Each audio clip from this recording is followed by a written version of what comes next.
अध्याय 15। 1857 का विप्लव और छत्तीसगढ़, उड़ीसा, सागर, नर्मदा, नागपुर। अंग्रेजी भारत के इतिहास में सन 1857-58 की घटनाएं उल्लेखनीय महत्वपूर्ण थी। सिपाही विद्रोह करार देने का अंग्रेजों का प्रयास असफल रहा। P.E. रॉबर्ट्स, सर जॉन सिली और जॉन लॉरेंस ने इसे विद्रोह घोषित किया। Doctor R.C. मजुमदार भी इसे प्रथम स्वतंत्रता संग्राम मानने को तैयार नहीं थे। वीर सावरकर ने इसे the Indian war of independence लिखा और पुस्तक का नाम ही यही दिया। महान क्रांति भी माने तो यह असाधारण घटना थी। स्वधर्म और स्वराज्य इस महान क्रांति के दो मूल उद्देश्य थे। धर्म और देश को भय से मुक्त करेंगे जो हमें प्राणों से भी प्यारा है। शत्रु को क्षण मात्र में नष्ट करेंगे। मुगल बादशाह बहादुर शाह जफर ने हिंदुस्तान के सपूतों को संघर्ष के लिए प्रेरित करते घोषणा की थी। छत्तीसगढ़ में अंग्रेजी राज 1854 ईस्वी में स्थापित हुआ था। आमतौर से लोग नए शासन के प्रति उत्साहित नहीं थे। कुलीन वर्ग सशंकित था। सोना खान के वीर नारायण सिंह, रायपुर के वीर हनुमान सिंह, संबलपुर के सुरेंद्र साय, धर्मजयगढ़ के शिवराज सिंह ऐसे व्यक्तित्व थे जिनके साथ इतिहास ने न्याय नहीं किया। असफल प्रयास के बावजूद इतिहास में उनका नाम स्वर्ण अक्षरों में लिखे जाने थे। छत्तीसगढ़ अंचल राजाओं, जमींदारों ने अंग्रेजों का साथ दिया। विद्रोही नेताओं को पकड़ने में बढ़ चढ़ कर भाग लिया। अंचल को शांत रखने में अंग्रेजों की सहायता की। रायगढ़ के राजा देवनाथ सिंह ने 1857 के बलवे में अंग्रेजी सरकार को अच्छी सहायता पहुंचाई। संबलपुर के बागी सुरेंद्र साय और उदयपुर धर्मजयगढ़ के शिवराज सिंह को उसे साथियों सहित पकड़ाकर अंग्रेज सरकार के पास भेज दिया। खैरागढ़ के लाल फतेह ने सन 1857 के बलवे के समय अपने अच्छे सरदारों के साथ बहुत दिनों तक रायपुर में रहकर इलियट साहब कमिश्नर को भारी सहायता पहुंचाई थी। पराधीन भारत में लिखे ग्रंथों में 1857 की घटनाओं को गदर बलवा विद्रोह लिखा गया और इसमें भाग लेने वाले भारतीयों को महत्व नहीं दिया गया।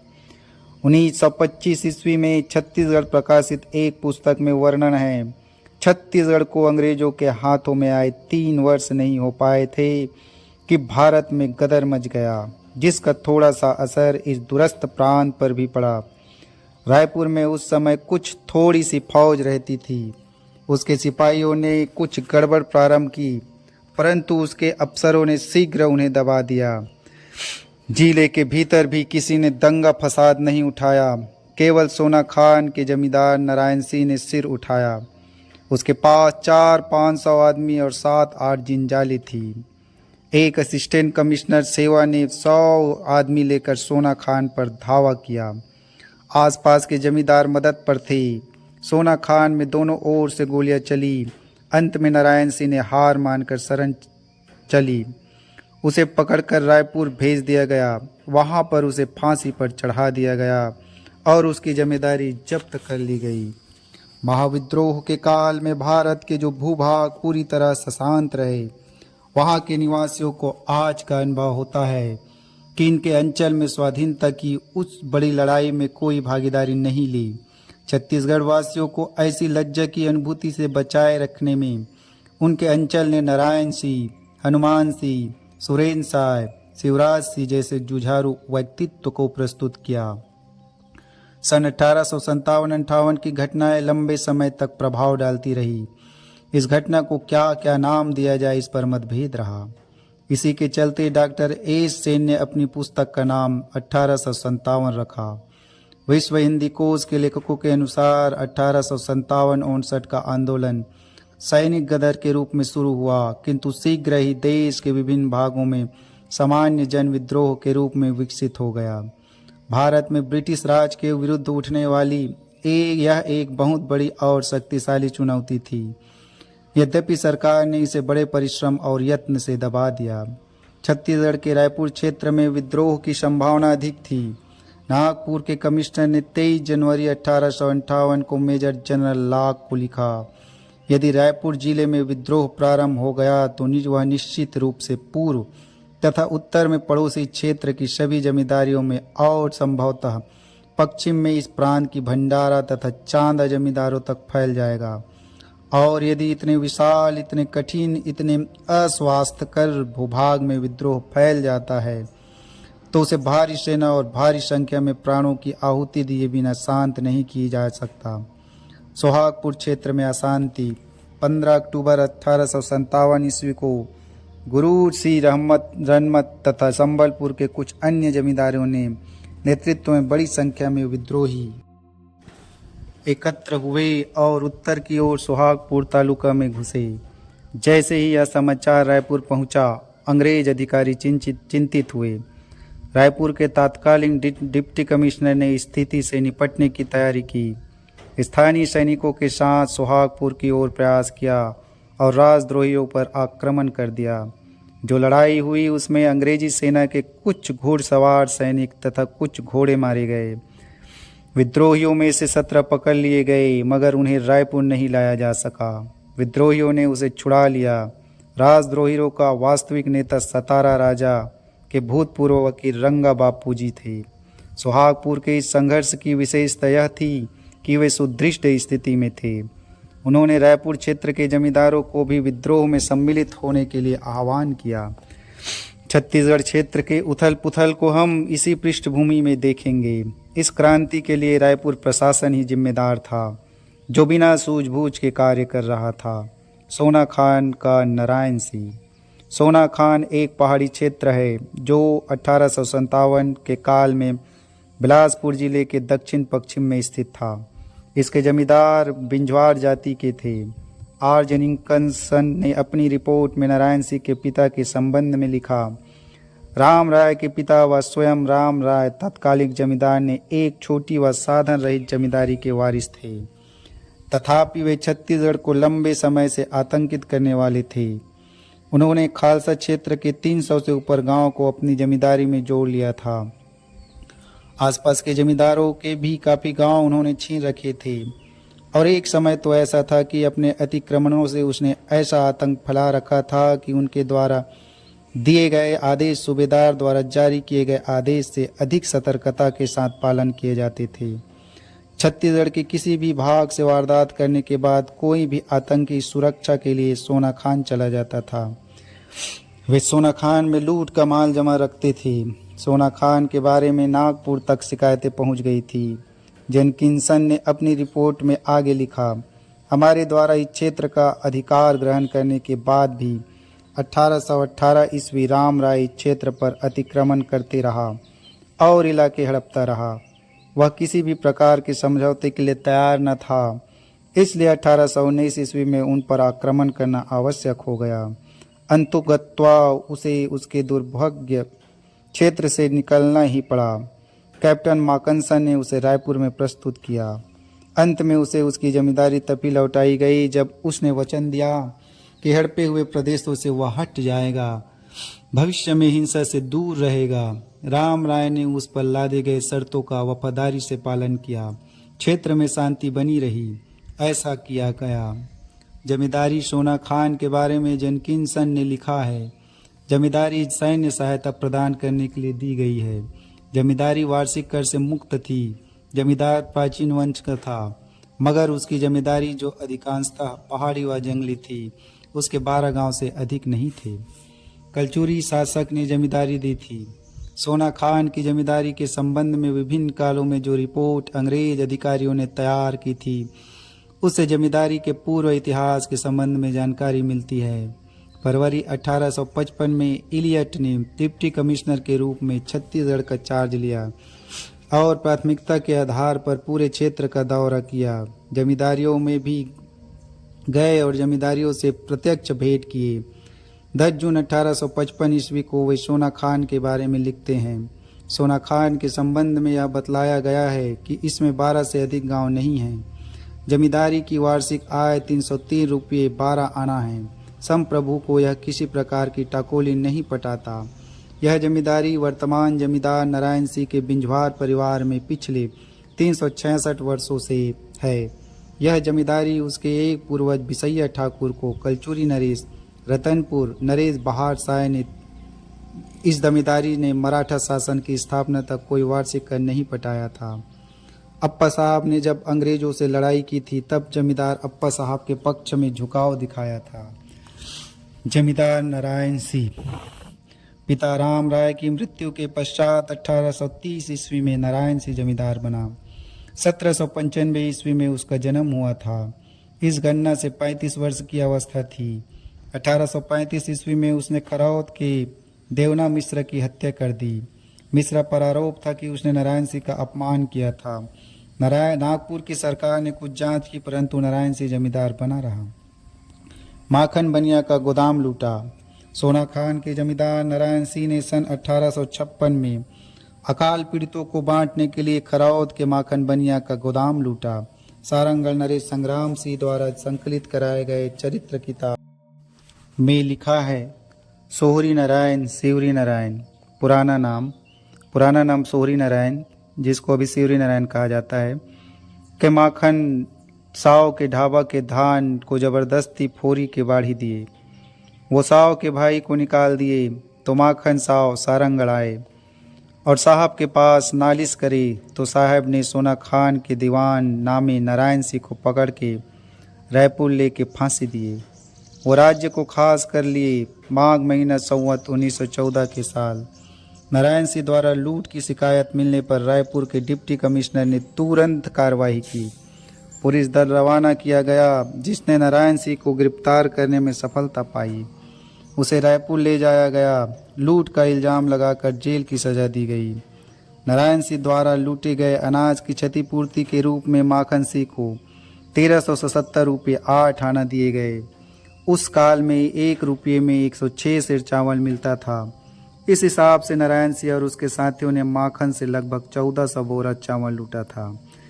माखन का अनाज लूटकर बाड़ी में देने के अधिकार नारायण सिंह को नहीं था। नारायण सिंह को कितने माह का कारावास दंड दिया गया यह स्पष्ट नहीं है। तथ्य यह है कि जब 28 अगस्त 1857 को वह जेल से भागा तब तक 10 माह 4 दिन की सजा वह भुगत चुका था। जेल से पलायन।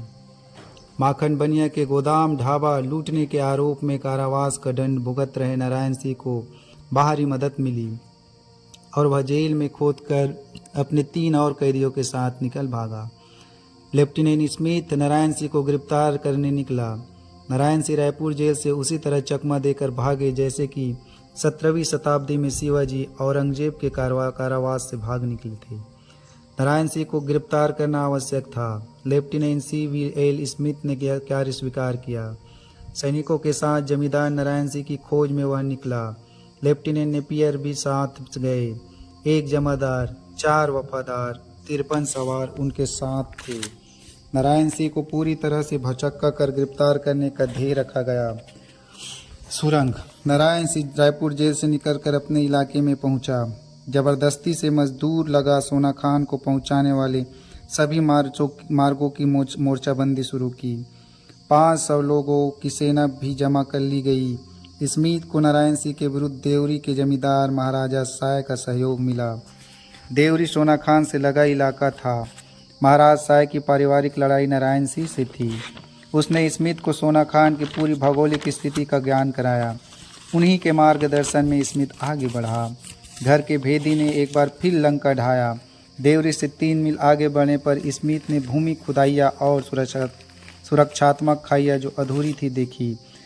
नारायण सिंह ने अपने पुत्र गोविंद सिंह परिवार के अन्य सदस्यों को सामान के साथ सोना खान से बाहर सुरक्षित स्थान पर भेज दिया था। नारायण सिंह सुरक्षा के स्थान पर आक्रमण का रूप अपनाए होता तो स्थिति कुछ बदलती।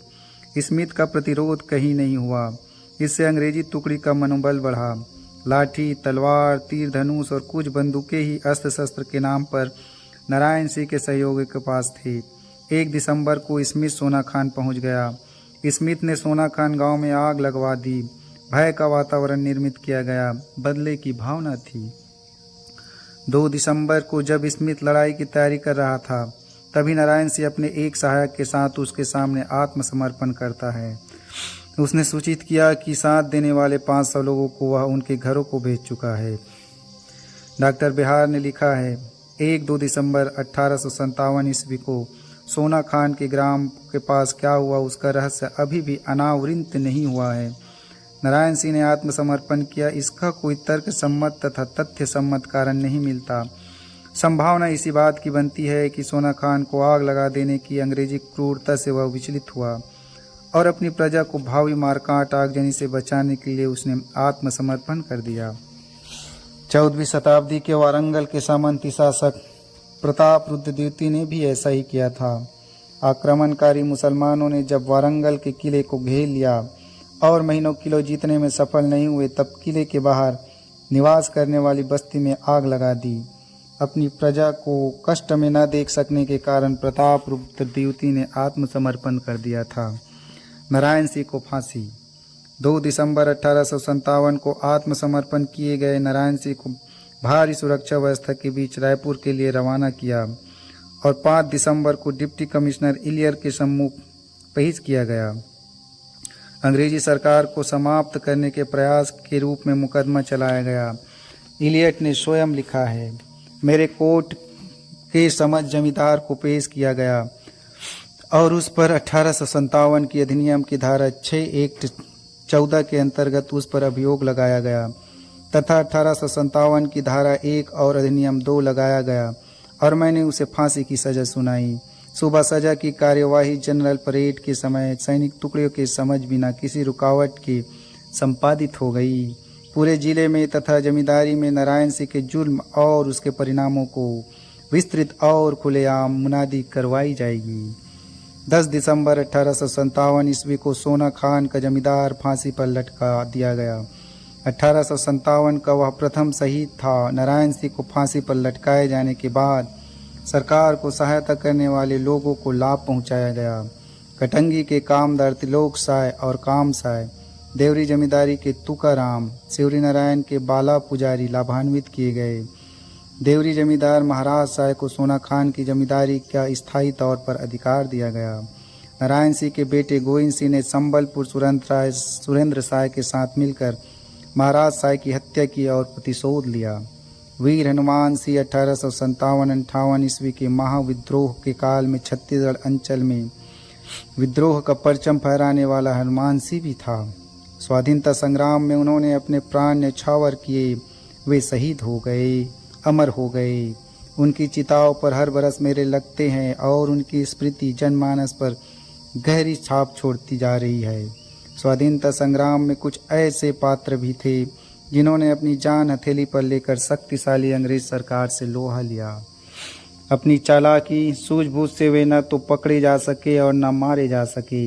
विदेशी शासन का विरोध किसी दूसरे कारण से न केवल उसके विदेशीपन के कारण से करने वालों को इतिहास में उस स्थान मिलना चाहिए। हनुमान सिंह ऐसे ही पात्र थे। अंग्रेजों ने, अंग्रेजी भारत के इतिहासकारों ने हनुमान सिंह की गौरव गाथा को प्रसारित नहीं किया। विदेशी शासकों ने ऐसी आशा सिडवेल मारा गया। यह प्रचार प्रसार सैन्य शिविर में किया गया।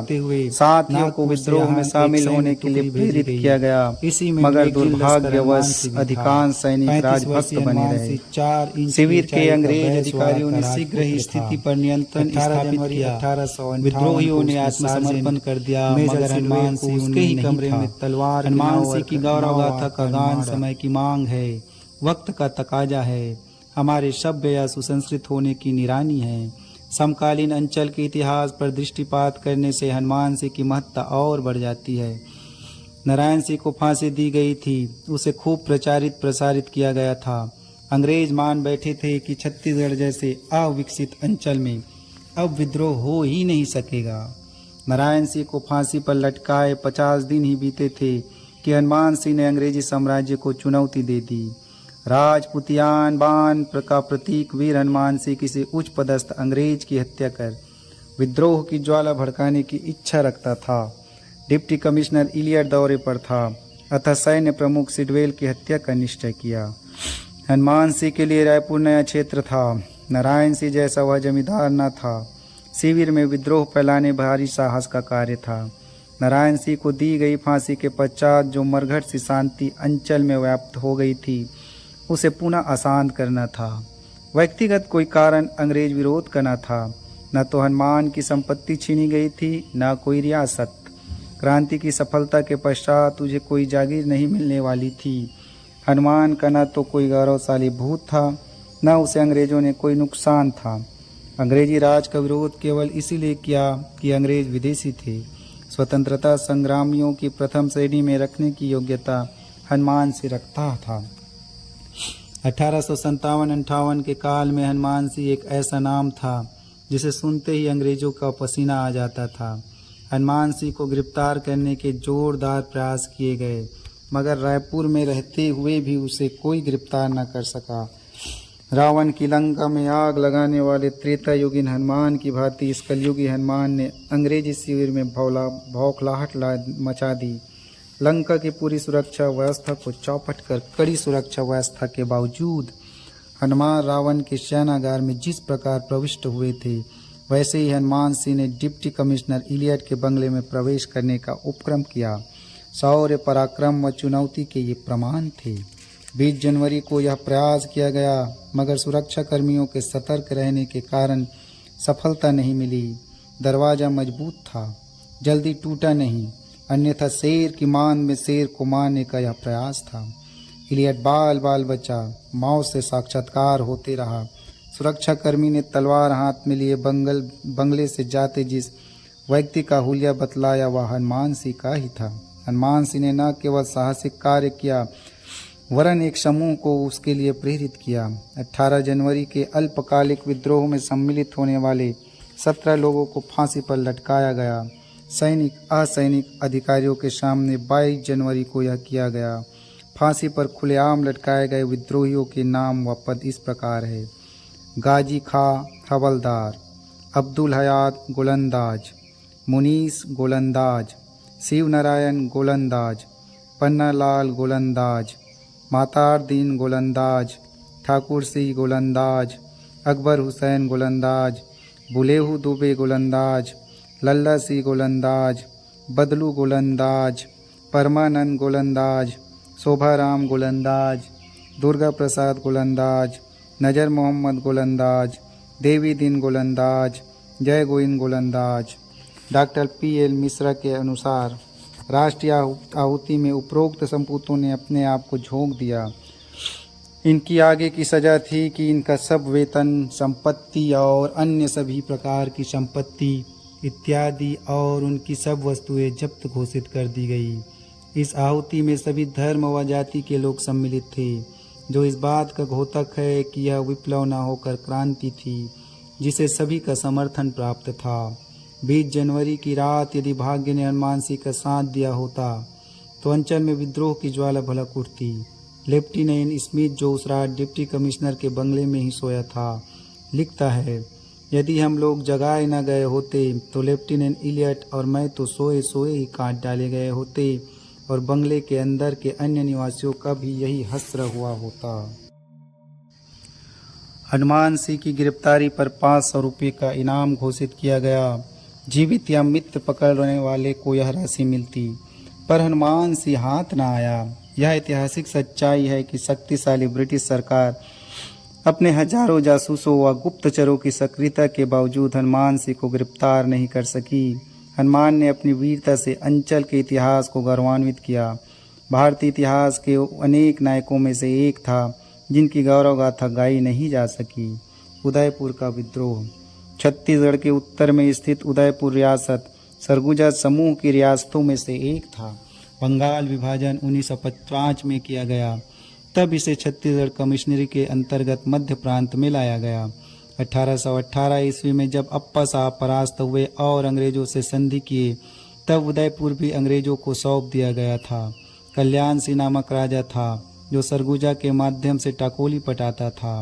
वर्ष 1852 में तत्कालीन राजा कल्याण सिंह और उसके भाई शिवराज सिंह धीरज सिंह पर मानववध का मामला चलाया गया और उन्हें कारावास का दंड दिया गया। उदयपुर अंग्रेजों के प्रत्यक्ष प्रशासन में लिया गया। गिरफ्तार राज परिवार के सदस्यों को रांची जेल में रखा गया था। 1857 में जब उत्तर भारत में विद्रोह फैला तब रांची तक इसकी लपटें फैली। विद्रोहियों ने रांची से अंग्रेजों को मार भगाया। रांची से अंग्रेजी प्रभाव समाप्त होते ही कल्याण सिंह, धीरज सिंह और शिवराज सिंह जेल से भाग निकले। अपने खोए हुए राज्य को प्राप्त करने उदयपुर आए। अंग्रेजों द्वारा शासनकर्ता के रूप में नियुक्त तहसीलदार भाग खड़ा हुआ। सरकारी खजाने का 500 रुपये इनके हाथ आया। स्थानीय छोटे जमींदारों, गांवटियों लोगों ने राज परिवार के इन सदस्यों को मान्यता दी। उदयपुर के इन वीर सपूतों ने अंग्रेजों से भी संबंध तोड़े, सुसंगठित होकर विद्रोह की तैयारी की। उनकी गतिविधियों से अंग्रेज अधिकारी परेशान हुए। कंपनी की सरकार ने उदयपुर से लगे रायगढ़ रियासत के राजा देवनाथ सिंह से अनुरोध किया कि उदयपुर में शांति व्यवस्था बनाए रखने में मदद करे। श्री टेटन ने यह उद्घोषणा द्वारा उदयपुर की जनता को चेतावनी दी कि यदि वे उनके द्वारा प्रतिनियुक्ति अंग्रेजी शासन के अधिकारियों के अलावा किसी अन्य अप्रत्याशित व्यक्ति को राजस्व का भुगतान न करे और न उसकी सत्ता को स्वीकार करे। उदयपुर पर अपना शासन फिर से स्थापित करने में कल्याण से सफल रहे, मगर अधिक दिनों तक सत्ता सुख न भोग पाए। वे और उसके भाई धीरज सिंह की स्वाभाविक मृत्यु हो गई। शिवराज सिंह राजा बने। 1859 तक वे शासन रहे। रायगढ़ राजा व अन्य लोगों की सलाह व सहायता से पकड़े गए। विद्रोह के आरोप में मुकदमा चला और अंडमान में आजीवन कारावास की सजा दी गई। 1857 का विद्रोह और नागपुर। 1857 ईस्वी में जब अंग्रेजी राज के विरुद्ध बड़े पैमाने पर विद्रोह प्रारंभ हुआ तो यह आशा थी कि नागपुर में विद्रोह अवश्य फैलेगा, क्योंकि 1857 ईस्वी में भोसला शासक का मृत्यु के पश्चात अंग्रेजों ने गोद निषेध कानून का सहारा लेकर भोसला के नागपुर राज्य का ब्रिटिश भारत में संयोजन कर लिया था। इसे राज परिवार में आक्रोश था। पारिवारिक संपत्ति को भी जब्त कर सरेआम नीलाम किया गया था। अंग्रेज अफसरों के व्यवहार से राज परिवार की महिलाएं व्यथित थी। इतना सब होने पर भी नागपुर में विद्रोह नहीं भड़का। नागपुर में उन दिनों एक घुड़सवार दस्ता, तोपखाना और पैदल सैनिकों की टुकड़ी थी। घुड़सवारों में अधिकतर मुसलमान थे। पैदल सैनिकों में उत्तर भारतीयों की संख्या अधिक थी। टाकली व कामठी में सैनिक छावनी थी। Deputy commissioner Nagpur Shri R.S. Elias को यह खबर मिल गई थी कि उत्तर भारत में विद्रोह का समाचार नागपुर के सैनिकों को मिल गया है और रात में वे सभाएं कर रहे हैं। दिलदार खां विद्रोह के लिए तैयार करने के प्रयास में गिरफ्तार किया गया। विद्रोह की योजना का पर्दाफाश हो गया। 13-14 जून 1857 को नागपुर में विद्रोह होना था। इस सूचना के मिलने पर अंग्रेजों ने अपने परिवार के सदस्यों को कामठी में ले जा छोड़ा था। मेजर बेल का तोपखाना नागपुर शहर के प्रवेश द्वार पर तैनात किया गया। मद्रास सेना की टुकड़ी सीताबड़ी पहाड़ पर तैनात की गई। इस तैयारी से सैनिकों का विद्रोह करने का मनोबल टूट गया। इनामतुल्ला, विलायत खां, नवाब कादिर खां विद्रोह को भड़काने के जुर्म में पकड़े गए, फांसी पर लटकाया गया। 13 जून की रात्रि को विद्रोह की जो योजना बनी थी वह पूरी तरह विफल हो गई। सर्वमान्य नेता के अभाव में विद्रोह नहीं हो पाया। रानी बाकाबाई रघुजी द्वितीय की विधवा थी और राज परिवार में सबसे बड़ी थी। उनके आह्वान पर असैनिक क्षेत्र में विद्रोह निश्चित था। बाकाबाई ने नगर के सभी प्रमुख व्यक्तियों की एक सभा बनाई। बाकाबाई ने ऐलान किया कि वे विद्रोह के बिल्कुल खिलाफ है। लोगों को भी विद्रोह में भाग न लेने के आग्रह किया। विद्रोहियों को भी पकड़वा देने की इच्छा भी उन्होंने व्यक्त की। यह सभा बहुत महत्वपूर्ण थी। इसने नागपुर में भावी विद्रोह को जड़ से ही निर्मूल कर दिया। विद्रोह की आग जो उत्तर भारत से दक्षिण की ओर बढ़ रही थी, नागपुर पहुंचते ही शांत हो गई। 1857 का विप्लव और उड़ीसा। 1857-58 का विप्लव उड़ीसा में भी फैला। सुरेंद्र साय नामक व्यक्ति ने जो राज परिवार का था, अंग्रेजों के विरुद्ध लंबी लड़ाई लड़ी। सन 1905 में संबलपुर भाग छत्तीसगढ़ से उड़ीसा का प्रमुख रियासत था। चौहान वंश का शासन था। 10 दिसंबर 1849 ईस्वी को तात्कालिक संबलपुर नरेश नारायण सिंह की मृत्यु के पश्चात गोद निषेध कानून का सहारा लेकर संबलपुर रियासत को ब्रिटिश भारत में सम्मिलित कर लिया। उत्तर भारत में जो विद्रोह फैला उसकी लपटें हजारीबाग तक पहुंची। 30 जुलाई 1957 को देसी सिपाहियों ने खजाने पर कब्जा कर लिया और जेल तोड़ के कैदियों को मुक्त कर दिया। इसी जेल में संबलपुर राज परिवार के सुरेंद्र साय और उनके भाई उद्वंत साय कैद थे। उन्होंने अंग्रेजों के समर्थक रामपुर के जमींदार दरियाव सिंह के पुत्र व पिता को मारा था। अंग्रेजी फौज से लड़ाई में परास्त होकर ये आजीवन सत्ता कारावास हजारीबाग में भोग रहे थे। अंग्रेज विरोधी तो थे ही, अवसर अनुकूल समझ उन्होंने संबलपुर पहुंचकर सशस्त्र संघर्ष प्रारंभ किया। आसपास के गोड़ गौटिया जमींदारों का समर्थन उसे प्राप्त था। छीन, बुसलक, केला, रबरसल, पटकुलुंडा, पहाड़ से सिंडा, मेमदी, माहुल, लुसिंगा, कोलवीर खिंडा, मुचिंदा खिंडा, तालवीरा के जमींदार उसका साथ दे रहे थे। भेड़न के दीवान मनोहर सिंह, गोड़, बोंदा के रसिकर साय, पाटकोंडा के